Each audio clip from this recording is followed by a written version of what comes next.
So here's what the hour is going to look like. I have a few opening remarks that I will share along with my colleagues who you'll see on the screen, our CEO, Dan Murray, Martha Arias, our Program Director for Latin America, and Jana Lee Anderson, our VP of Business Development. We're just gonna personally share a couple of things at the beginning, and then I'm gonna turn the mic or camera or whatever you call it on one of these things over to Dan, and Dan will facilitate a conversation with our colleagues, and they'll share with you what's happening globally. Andrew will facilitate our Q&A at the end, and he'll let you know how we're going to do that. And then I'll come back and have some closing remarks, but let's get this party going. So new words, we've all been hearing them lately, and phrases of all different kinds. And as all these new words tumble around, I've been pondering a few of my own that have kind of been on my mind for a long time, but maybe now more than ever. Things like Opportunity International. When I joined the team 15 years ago, I was struck by how our name defined us. It kind of said it all. And now more than ever, I just think Opportunity International. Our family is global, and that includes all of you on this call and our colleagues across the country and in all our support countries and partners and clients. And we are a pretty strong community around the world. So our name defines us. And then on a personal level, these phrases will be common to you too, as how now shall we live? Or how now shall I live? And another one that's really just keeps going through my mind is encourage one another while it's the day. So those phrases kind of wrap their arms around the following prayer that was given to me this morning, actually straight out of God's word and penned by the Apostle Paul. He could have wrote it yesterday, but it's pretty meaningful. Let's not sleepwalk through these days. Let's keep our eyes open and be smart. Let's dress up in faith, love, and hope. Let's speak encouraging words to one another. Let's build up hope so we'll be together in this. No one left out, no one left behind. And then he added in, I know you're already doing this, just keep on doing it. I just thought that was pretty affirming and sort of summed up how now shall we live. So as I mentioned, Martha, Jan, and Dan are here today to bring you some personal encouragements as well. So before we share what's happening around the opportunity world, I'd love for them to share something that's personally struck them as incredibly meaningful over the past few days. So Martha, why don't we start with you? Could you share something that's encouraged you? Yes, hello everybody. Thank you for joining us today. Some of you might know that my family, we've been in quarantine for 12 days now.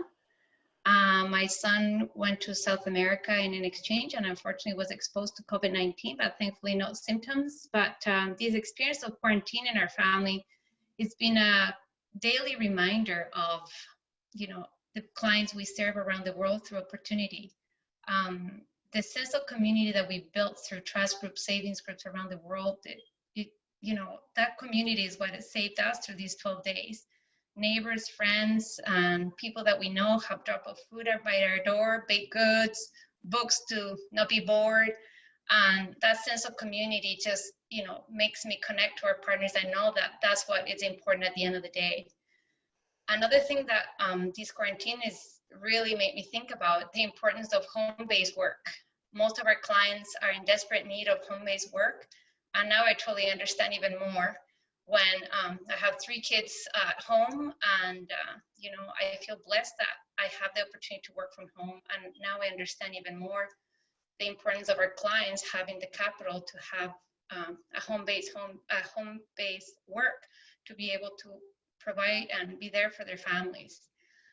And lastly, I think this quarantine is really kind of tied me to the creativity of our clients with limited resources. We've only been able to do groceries once, and we've been incredibly creative on, and flexible with the resources that, we were able to purchase, and just in a way so grateful that, you know, somebody in the staff sent a note saying isolation is isolated to the rich, or to the, you know, the privileged. And that's how I feel. In spite of, you know, being connected with our clients in so many ways, I feel so privileged to live where we live, and know that if we're sick, we'll have a health system that will back up our needs. But in many other ways, I just feel so blessed to be able to connect through our clients through this experience. I know and experience a tiny little bit of what they experience every day. So Thank you, those are Martha. my thoughts. Thank you. Jan, how about you? You're in quarantine too. There we go. Yeah, we're just at day 10. So so I echo my greetings to everyone. As Martha said, we can't see you, but we would love to find out later on who's all on this call. So we're just kind of sending a virtual hello to everyone. Yeah, this has been, Grace and Colleen and I had the privilege of going over to Ghana to work with our partner Sinapi earlier in March. And so we're just on day, sorry, it's my little puppy in the background.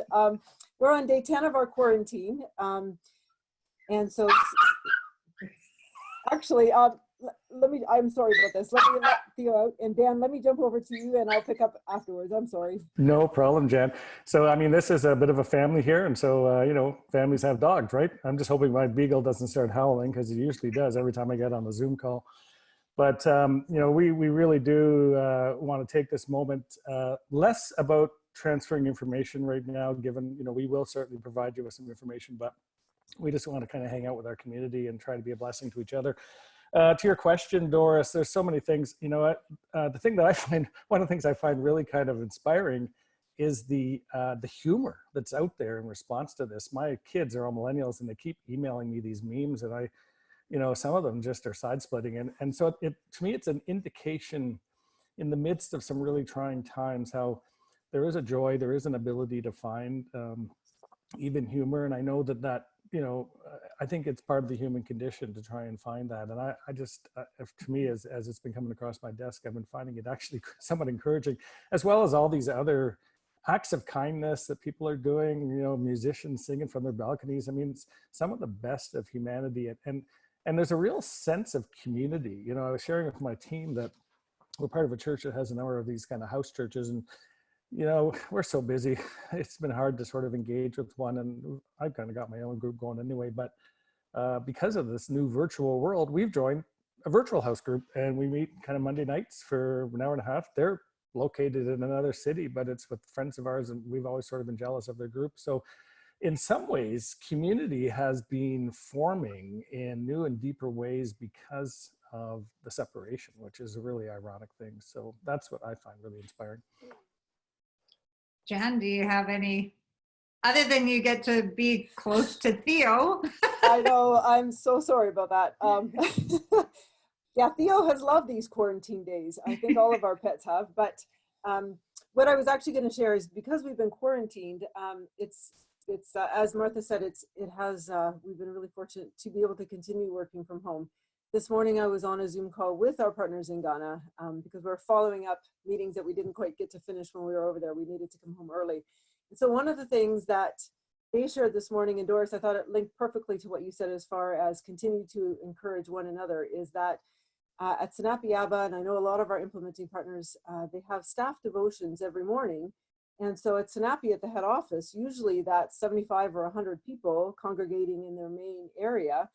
So what they've decided to do creatively is keep those devotions going, but instead of congregating, send them out through all of their office phones. So that way, if they're working safely in their own cubicle or office, or working virtually from home, they can still be part of the community and start out their morning with the normal fellowship that they have. So I just thought that's a neat way to stay connected, and Doris, as you said, to continue encouraging one another in a creative but a safe way. That encourages us too, to hear that that's the spirit that's continuing there. So Dan, thank you to my colleagues for sharing. And now Dan, I'm going to pass the Brady box over to you. It's your turn. Take it. All right, well, thank you so much, Doris. And just, you know, again, a reminder, if you have questions as we're going along, just use the Q&A function at the bottom and type them up. Just type them up as they come to you, and we will get to them at the end. So we'll kind of get through our presentation, but we will address your questions. Before I get into a bit of the presentation, I just want to make a few comments around the COVID-19 crisis and the impact within the opportunity world of that. One of the first things we did at Opportunity Canada the first week of March, as it was obvious this thing was starting to spiral, we basically canceled all travel, including insight trips, travel to a planned all in-person retreat for the staff in May. There were a couple of essential trips that were in process, although as Jan mentioned, they were cut short, thankfully. And you know, we do work out of our homes by Zoom, so that was a real easy transition for us in terms of the virtual connection, but we've also really pivoted our fundraising team towards a virtual world. So seriously, they're looking at doing a virtual golf event as opposed to a real one. And we really encouraged in-person meetings to stop, you know, a couple of weeks ago, in fact, before the really tightening restrictions came in. So we're trying to do our part to keep our staff safe. We had staff and staff family members and donors and family members that were all over the world. And it's amazing, our team spent the last, you know, 2 weeks just praying people through. Praying people home, we were calling it, and it's great to see that most of them have come home. They're all in quarantine right now, but quite frankly, I can't tell the difference between quarantine and the self-isolation we're doing here anyway. So with respect to the global realities, you know, we're in regular contact with Opportunity Global partners in the US, UK, Australia, and Germany. We are collaborating kind of global responses to things at that level. In Canada, we're in regular contact with our implementing partners, particularly in the Dominican Republic and Honduras, Nicaragua, and Colombia. And also with folks in Ghana, as Jan just mentioned. And you know, we want to be able to respond to the realities that they're facing. It's very much in flux right now. So, you know, they are responsible microfinance organizations. They're engaging in communications with the regulatory authorities and the national, you know, national banks within their world. And they're, you know, still trying to figure out what this even means in terms of navigating it. Obviously, this is both a health and an economic crisis, both not just for our partners, but here in Canada as well. The health part is the tragic, sad part as we watch the increasing number of infections and those people that do get very sick, and then the unfortunate, tragic few that pass away from it. And I think we all know it's probably going to get worse before it gets better. It's going to affect the countries where we serve as well. It's already beginning to. There was hope, you know, about a week ago by folks in Africa and Latin America that somehow they would bypass this, but they're starting to see the spikes in infections there as well. There's been government reactions, much like here in Canada, to shut down business, to confine people to their homes for 2 weeks to try and stop the spread. But as you all know, you know, we have these multi-billion-dollar relief packages that our governments can provide to help get us through this. Where we serve, that's not going to be the case. Many of our clients, you know, they don't have a lot of savings. I mean, thanks to microfinance initiatives, many of them have started saving and have insurance opportunities. And so there's more resiliency than you might think. But nonetheless, when their businesses are shut down, the income dries up, you know, they're running out of income. They're going to eventually run out of food. They're not paying right now, obviously, to on their loans. And so there's going to be a cycle effect that we all have to kind of address. We're working closely with our partners to figure out what that path looks like, and we'll do everything within our means. It's not a lot we can do personally, but to encourage and support. We have, so that's just kind of a context for that. We care deeply and we're praying regularly for our partners and of course our clients. They live in very, you know, densely populated areas in some places, and so self-isolation may in fact be next to impossible. And I expect this virus will be passing through communities. So we'll just be upholding our partners and clients in prayer. We will get through this, I think, as a bunch of communities, as what we call the opportunity community. We are pulling ourselves together, and you guys out there are as much a part of this community. You know, you're as passionate, many of you, more so than we are with the mission we're engaged in. And so we can only get through this as we stand together, and that's what we will do. What we wanted to talk about today was our prospectus. And, you know, we were even debating whether it was worth proceeding considering the COVID realities, but what the prospectus is, it's an annual document. It's our program prospectus. And essentially our program team surveys the landscape of all of the countries we're working in, the partners we're working with, and the clients they're serving to identify the most compelling areas where we can kind of move the stick forward to help ultimately our clients acquire sustainable livelihoods and break the cycle of poverty. And it's in a number of areas from education, agriculture, microfinance, and it's broad sweeping and it's very impactful. Everything in this prospectus, as I was rereading it again this morning, is going to be even more needed when we get through this crisis. So there's really nothing in here that doesn't kind of respond in one practical way or another to the crisis. So these are actually hot off the press. I got my pack in the mail a couple of days ago. Thank you, Andrew, for sending those to me. And it's a great document. I was inspired all over again just flipping through it this morning. And it contains just a good overview of some of the programs that we're trying to move forward with over the next year or so. I'm only going to speak for another minute, but we're addressing both global initiatives as well as specific projects that we're the lead on in the countries where we serve. But it's very important that we're part of a global opportunity international community. And so there's some global projects. Most significantly, we refer to the Education Finance and Education Quality program, which is providing meaningful education for tens of millions of kids around the world. And obviously right now all the schools are shut down and there's a lot of issues and they're trying to pivot in very creative ways. In fact, we'll have Andrew McCusker, the Global Director for Education Finance, on the fourth town hall, I guess, in 3 weeks from now. And he'll be giving an update as to the impact of COVID and also just, inspiring all of you with what the Education Finance and Equality program is accomplishing. We also are very supportive of the Social Performance Management, or SPM, team that's part of Global and the Digital Financial Services team that's part of Global. We had Callum Scott on at our last town hall, in fact, and provided an excellent update on SPM. I believe next week we're having Rosa Wong, who's the director for the Digital Financial Services. And when you think about having access to digital finance now in self, when you have to self-isolate, and we found many of our partners are finding that the uptake now in people signing up for DFS services is rising, which is great because it's pretty much the only way you can gain access to financial services at the moment. So it's a real solution. It'll be really interesting to hear from her as well.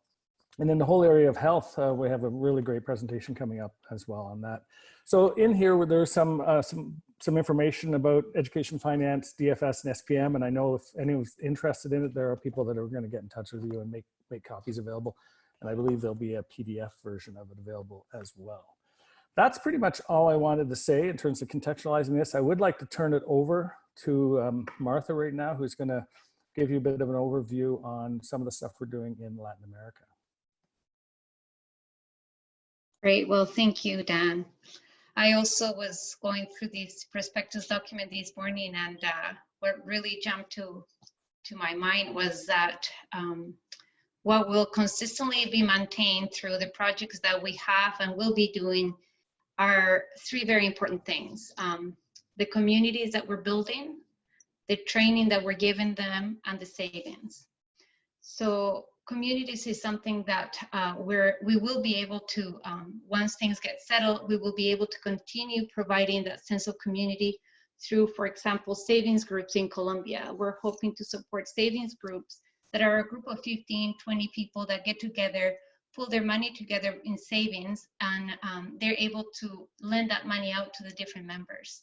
So this project has, up until as we continue to build that sense of community, and even now that they're in standby, they have each other to support each other and to get themselves through this crisis. And as soon as things stop, these people will get back on their feet and continue savings, and the savings that they have right now are helping through these weeks that they're unable to get their business going. Another project that we have that really is creating that community that right now we need is in the Dominican Republic. We have self-help groups, which is similar to the savings groups, a group of women that are put together and receive a lot of training about financial literacy, about self-esteem, and afterwards they're assessed to the type of needs they have. For example, we are able to offer micro leasing, micro credit, and also the ability to form savings groups too.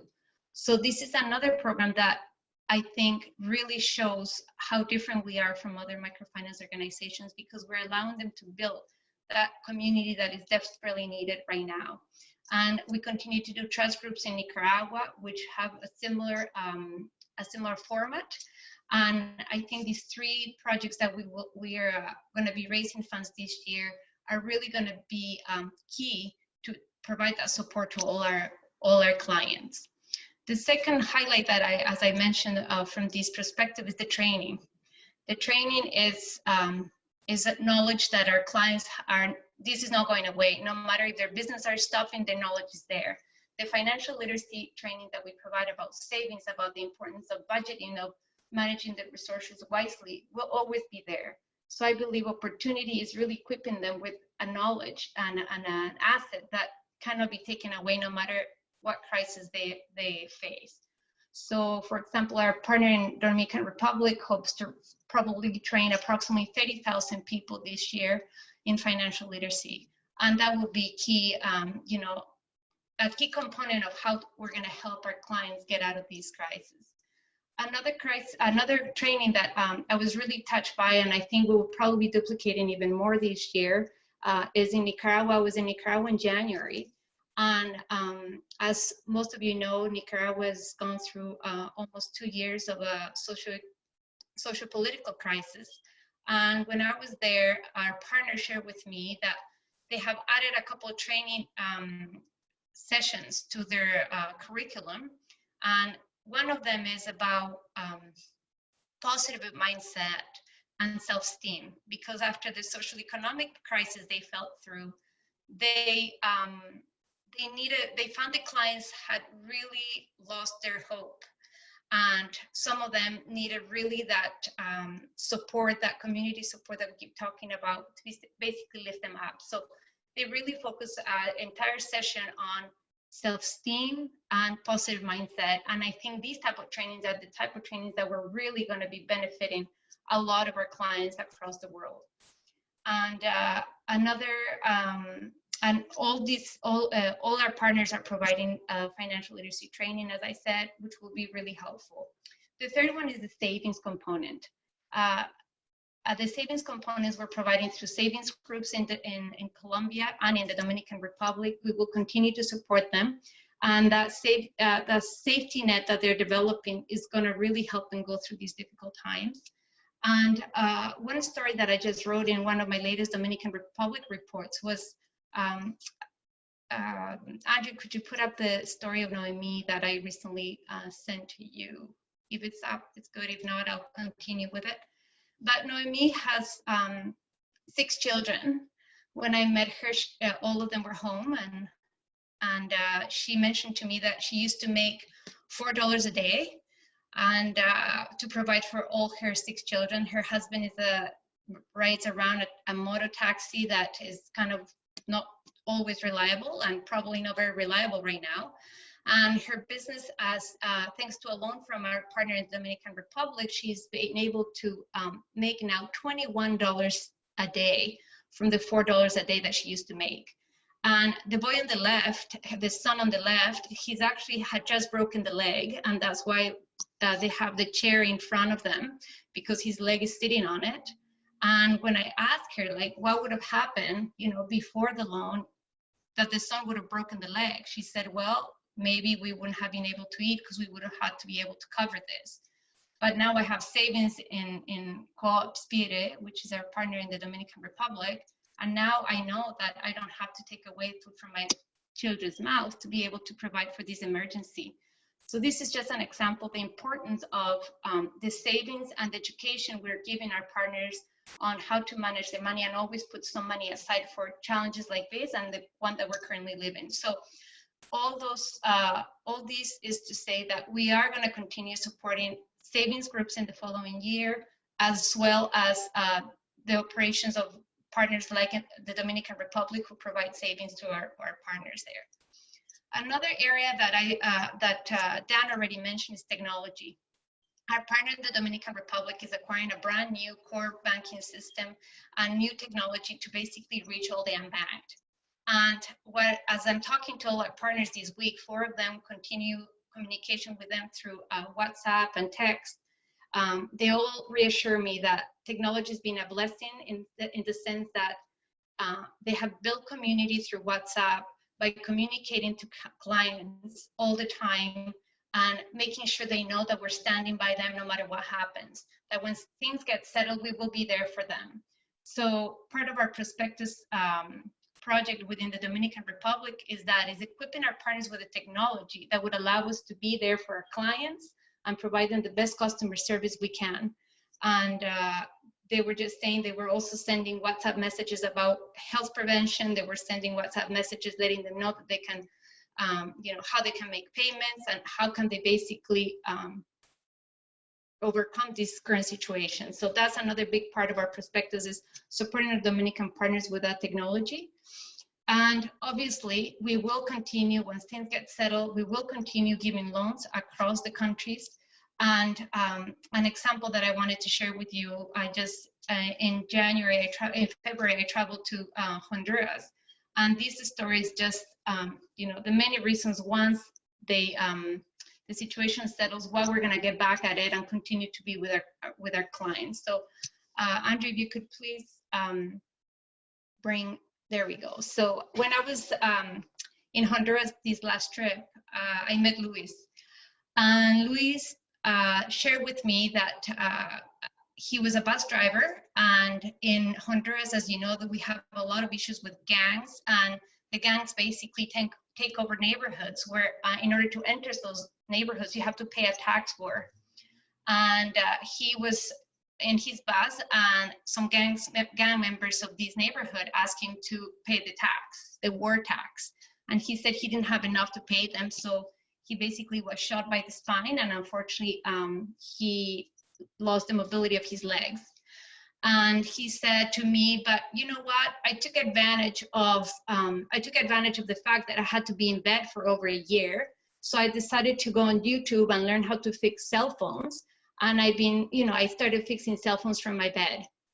And then I decided that once it was getting closer to, getting better and having a bit more mobility, I learned through YouTube how to adapt a car and have these handles to be able to drive a car with my hands without using my feet. And when I got in his taxi, he even made me like, you need to video me so you can show people that, nothing will stop me, and that all you have to do is think of opportunities in the midst of a crisis. And, this was just such a moving story that shows resilience, and that we know that, in a way, our clients are much better prepared than we are to this, because they have been facing these challenges always. But as an organization, Opportunity has given them the best gifts, which are that knowledge, that community, and the savings that will allow them to get through this. But our perspective has a wide variety of projects that we will continue to support our partners with, and we'd love for you guys to join us through these projects. So I don't know if I skipped something, or you guys have any other questions for me. We can take the questions at the end, Martha, that's just great. Thank you so much for that. That was I love the stories, that story of resiliency. I've been really reflecting on that too. Although, what our clients and partners in their countries are about to go through is going to be very hard. There is a resiliency there that is absolutely inspiring, and we can learn from, for sure. So thank you for that. And I'm sure there will be some questions, so we'll take those at the end as well. So Jan, over to you. You're leading a large government-funded project in Ghana, but there's also a number of opportunities for other kinds of participation there. So tell us some stories. Absolutely. We're in Ghana, we have two partners there, and we're partnering with our implementing partner named Sinapi Aba.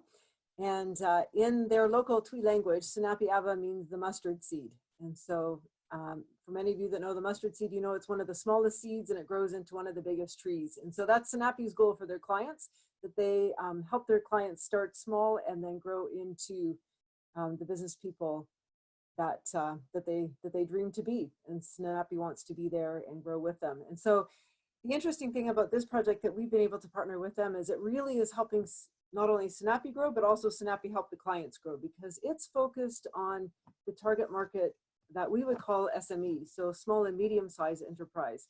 So Sinapi's, most of their clients over their 25-year history have been micro clients, 80% of them women.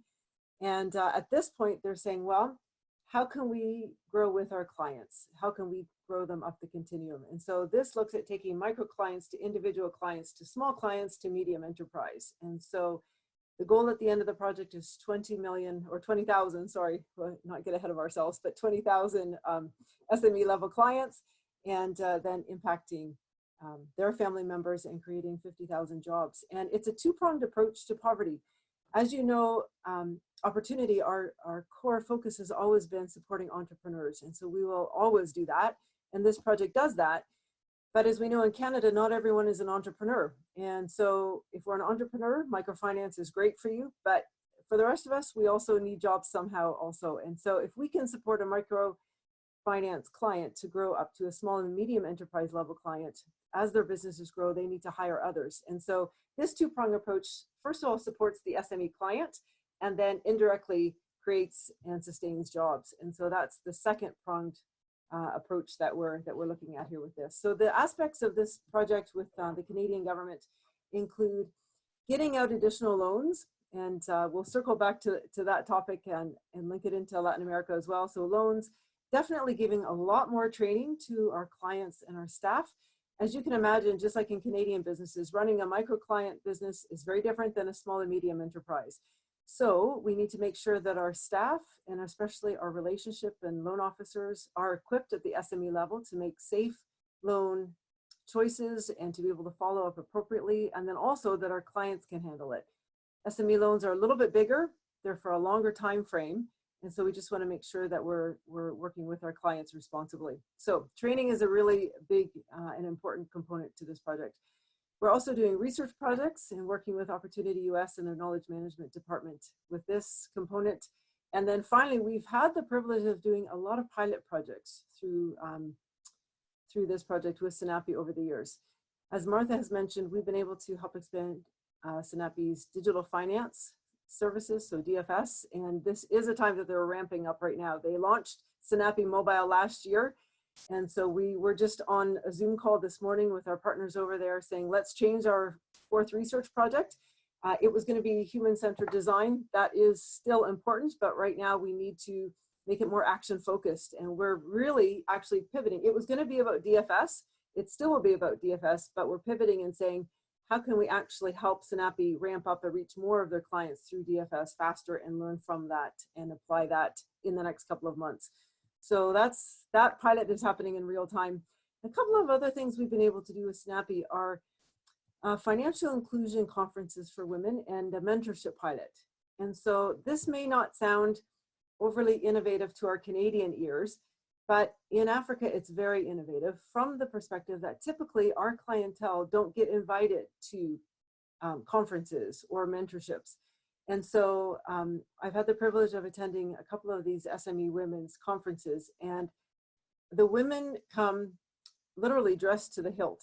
This is a special outing. They realize that they're getting basically a day of free consulting for their businesses, and they learn, they share, they present, they do group work. It's quite incredible. And considering a lot of the women that we're working with in Ghana might only have up to grade 6 education, and the education at that level is very memory based. It's not necessarily open for discussion. Having a conference like this where they're learning and their group dialogue and questions are allowed and encouraged has been really innovative for them. And the theme behind these conferences are, we can do it, you can do it too. And so they bring in other Ghanaian women that are SME clients that have succeeded and built their businesses, so that women that are coming up behind them can see the potential that they have with their businesses as well. So it's exciting. A collateral project that we're hoping to launch in June is a collateral project, or is a pilot project for collateral. And many of you will know that in order to grow your business to the next level, you need to be able to access collateral to get that next size of a loan. And a lot of women, a lot of people in the developing world in general, don't have usable assets to do that. And so this is something that is not just a problem for Opportunity clients, it's actually a global issue at that level. And so we're hoping that if we can run a pilot that looks at different ways to offer creative forms of collateral, this may be a nut that we can help crack, not just for Opportunity partners, but globally, industry-wide. So I would say stay tuned for that one. We're hoping that that will be able to launch this summer. Yes, as far as opportunities go, and tying it back into the prospectus, Martha has noted and given Martha a great and inspiring overview of our Latin American partners. And what I can say with all of our partners, and Ghana is the part that I'll focus on, but all of them can absolutely use loan funds. And so we are mentioning that on the Ghana page of the prospectus when you see that down the road, because interestingly enough, even though the Canadian government is generously funding the majority of this project, they don't fund loan funds at the moment. And so for Sinapi to grow to the extent that we want them to be able to grow and reach 20,000 SME partners, they do need additional loan portfolio. And for Sinapi to borrow within the Ghanaian context, it's anywhere from 15 to 25% interest rates if they borrow from banks or other sources in Ghana. So any loan funds that we can raise here in Canada and that we can send to Ghana make an absolute difference right away on the income statement, right on their bottom line expenses. So that makes a big difference. These loans are critical. They're a little bit larger than microfinance, but some of them still start as small as $500 to $2,000. That's considered still SME already in Ghana, and they do certainly get larger for the education finance and agricultural finance clients, but there's a wide range. Their repayment rate is 95% still, and so we're really excited to see that grow. But I know, Martha, we would both say all of the opportunity partners need additional loan funds to keep growing and to keep reaching through their countries, and Ghana is no exception. So maybe I'll just close by sharing a client story. Deanna's allowed us to each share a couple of stories, and so I've picked one from a lady that we just met 2 weeks ago. Her name is Charity, and Andrew's going to bring her picture up shortly. Charity is pictured here beside her husband. So Charity's in the red dress. And so we met Charity. Charity lives between Accra and Kumasi in Southeast Ghana. And she is an SME client of Sinapi Abbas, and quite a successful one. It was really exciting to meet her. She spoke in Twi, and so we met her through Kweku, who was interpreting for us. And she produces and exports cassava flour. So many of you have seen or know about cassava. It's a staple food, but if you grind it down, and then she has a whole methodology that she uses to make hers quite exceptional and unique. It can be used as flour and then used in a number of Ghanaian traditional dishes. So she started this 20 years ago, and she actually learned from her sister-in-law. So that's why I thought it was special to picture Charity and her husband together there, because it started as a family business. So she, at the time that we met her 2 weeks ago, she was already on her 8th loan cycle with Sinapi Abba, and she uses the loan money for working capital. And she's been, as you can imagine, a loyal customer, but also hardworking and good at repayment, considering she's on her 8th cycle. She produces, and her team produces, if you can imagine, 21,000 kilograms of cassava flour a month. So 21,000 kilograms, that's a lot of cassava. And she produces and exports it. And we were wondering, we said, well, where do you export it? And first of all, of course, she exports it throughout Ghana. It is a unique product, or her recipe is unique, I should say.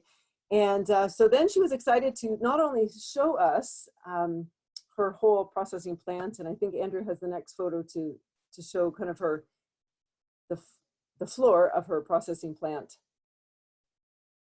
And then, so there you can see 3 of the stages there. Off to your right, behind the blue canvas, she has a whole storage room full of sacks that are ready for export. And over to your left, she has about 20 different ovens where it's also roasted before it's ground, before it gets exported. But when we asked her where she exported it to, she said to the Ghanaian communities that live abroad. So first of all, in Africa, her biggest markets were in Senegal and Nigeria, but then we were also interested to learn that she exports all the way to Japan, the UK, and to Canada. So once I get out of quarantine, I may see if there's a local / international store that does sell some of her cassava flour, because she does import it all the way to Canada. Those of you in Toronto, we can probably find it there for you. So it was exciting to hear. And then I would say, we asked her, how is this possible to do 21,000 kilograms a month? And the really exciting story, and this kind of just wraps it up as an SME client, is she employs 37 people. She employs 27 women, and they take care of the peeling and the processing and the grinding and the cooking and all of the main processing of the cassava. And Andrew has that next picture. And then 10 additional men she hires in order to do all the transportation. So what you're seeing here are just a small group of the women that she employs under a big tree in the shade. And in the buckets beside them are the cassava that have just been peeled. And around them are all of the peelings, but they do also have needs and uses for every part of the product, including the peelings. So, but those cassavas then will go through the whole process. I won't take the time to go through the process, but that will eventually end up in the flour bags. And so those women, there's 27 of them. There were a lot of little kids running around. So if their kids are not in school, you know, and they're just toddlers still, they're welcome to come to work with them. There were a couple of little twins that were under a little netting, sleeping under the tree. Thanks, Andrew. And so it was just exciting to see Charity and her company and really her employment. So 37 people were being funded through that one Sinapi Abba SME loan. So just to say thank you for everyone's part in that. And as Dan said, there's many parts to the project. So if people do have a heart for training or mentorship or any of the different collateral or pilot projects, there certainly are opportunities for that down the road. Great, thanks, Janet. Just a couple of quick comments, and then we're going to throw it open to questions. I just want to put an honorable mention out there for the project we have in Haiti. That project is well underway because of our participation. There's an additional 200 women involved in this graduation program, they call it. These are probably the poorest clients that we're serving anywhere. So it's inspiring to read the progress being made by women in that, and the hope that's being offered. It's just unbelievable. And I can just echo both Martha and Jan and the need for loan funds. For those Nicaragua fans out there, I know there was a period of time where it looked like we would, you know, had abandoned the quest because of the social economic issues that Martha referred to. But, you know, our partner there, AstraZeneca, has restructured, has done as much as he can, and is one of the few MFIs standing, to be honest, very much in need to rebuild the portfolio. He's worked wonders with the resources he has, and the portfolio has is healthy. It's just not enough to pay all the bills. So we need to find ways to grow that portfolio and carry him for a bit. So if Nicaragua's on your heart, I want to hear from you. Okay, at that, I think I'd just like to throw it open for questions. And I think I'm going to hand it over to Andrew, and I think Doris, or at least Andrew, you're going to be sort of air traffic controller on the questions here. Yeah, so just a reminder that if you want to ask a question, if you could just submit that through the Q&A section on your screen. Some might, if you're on desktop, have it along the bottom. You might, if you're on mobile, might be somewhere else along the top or something like that. So if you could submit your question that way, we will be able to ask those to the group. One question that did come in, Dan, if you could talk about India and the program there as it relates to healthcare as well. Yes, and actually sorry for not mentioning that, India is profiled in the prospectus. We have an amazing partnership with Opportunity Australia and partners on the ground, particularly a group called the Healing Fields Foundation, which has this absolutely inspiring model of training what are called health entrepreneurs or healthpreneurs, which are women who actually take advantage of the existing microfinance channels that are there to provide practical health-related training, such as sanitation, as well as sort of first-level health assessments, and they're actually trained to be able to deal with those. If they become more serious, they actually have a link into a hospital, university in the US where they can actually deal with very serious issues. They've also been trained to do things like make, clean sanitary napkins and how to build a toilet and that sort of thing. And so they actually generate an income for themselves as they're delivering these health services into their communities. They're mobilizing that group up. The pilot project, I think, had 400 women or something like that. And I think it got up to 1,000 women. That group had touched over 1 million people. And that's just the drop in the bucket with the population in India. So they're scaling that up, and we're looking to provide training for the next generation of healthpreneurs. So that's a very inspiring program that we're 100% behind.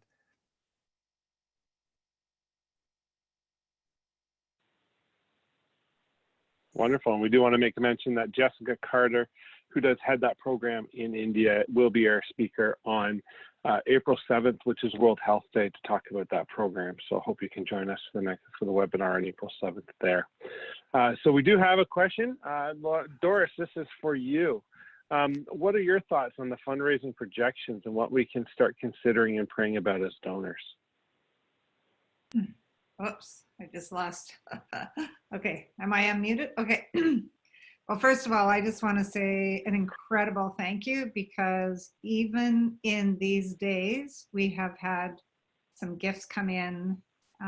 We've actually had a few donors call us and say, we're going to stand with you.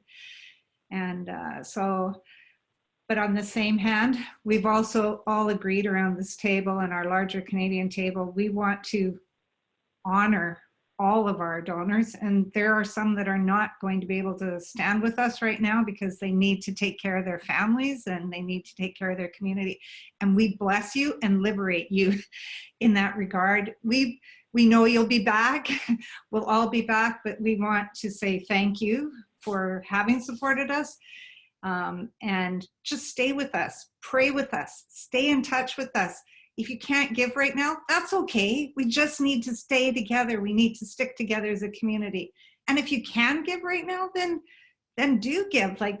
We will honor and steward the funds that you give. So we had a blessing yesterday that was totally unexpected, but we received news that we had one of our long-term faithful partners had passed away, unfortunately, recently, and his executor called to say we're the recipients of a generous donation that he's left in his estate. And so that's actually the third estate gift that we're getting in just as many months. And so think about that.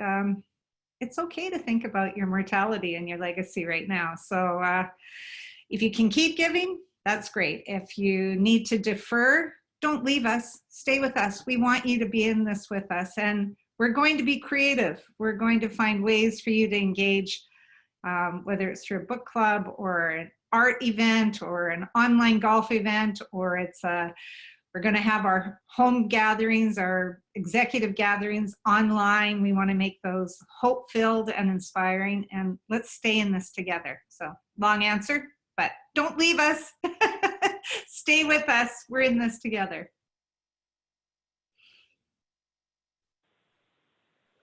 Fantastic. Anyone else have any other questions here that we can answer for you at this time? Please use the Q&A button there below.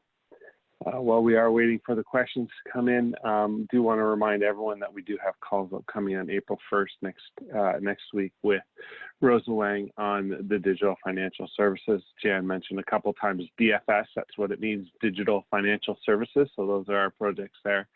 April 7th, we're having a call on World Health Day.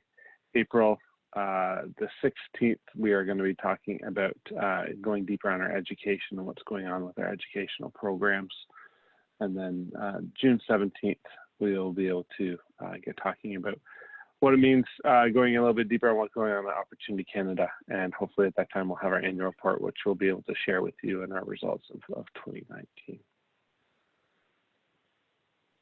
And while we're waiting for a question to come in, Andrew, I do want to just add to what Dora said, and a shout out to her team, because, right at the beginning of March, when it was obvious this thing was going to spiral, the senior leadership team just said, we really got to curtail travel, and this is going to impact in-person events, at least in the early part of the year. And so the challenge was, how can we move to the virtual world with all this? And we called it the pivot. And in fact, I think they're calling the first golf event from a divot to a pivot. And they've responded with such creativity. It's obviously a challenging time, because this is not just a health crisis, it's an economic crisis as well in our country. And many of our donors might be impacted by that. We understand that. We have enough faith that, our needs are going to be met. But we're doing everything we can to economize as well. Just the fact that we're not traveling, and we've really peeled back on a lot of things. We're keeping our expenses to a minimum as best we can to try and get through this period.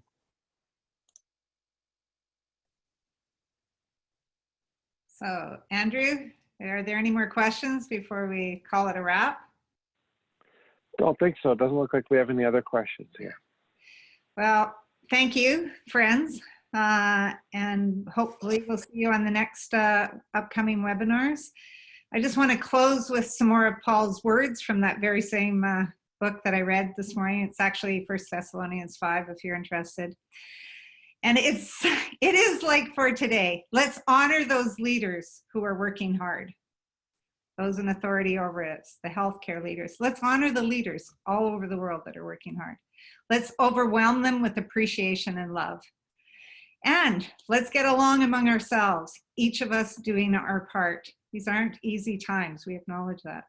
And let's gently encourage and reach out to the exhausted. Let's be patient with each other. Let's be attentive to individual needs. Let's be careful when we get on each other's nerves that we don't snap. Literally, that's in there. That's not my words. I didn't write that, but I thought, wow, that's a good one. Let's look out for the best in each other, and let's always do our best to bring that out. And let's be cheerful no matter what. Let's pray all the time. Let's thank God no matter what happens. And we thank you for your faithfulness, for standing with us and our global partners and their clients all over the world. We are in this together, and we are opportunity. And I'll close with a quote from one of my favorites, Bob Goff. God didn't give you influence so you'd lead people better. He gave it so you'd love people more. So our call to action is, let's love one another. Let's love the people we have influence with. Let's love our partners and our colleagues and clients more. Stay healthy, stay strong, and stay brave. We love you. Thanks.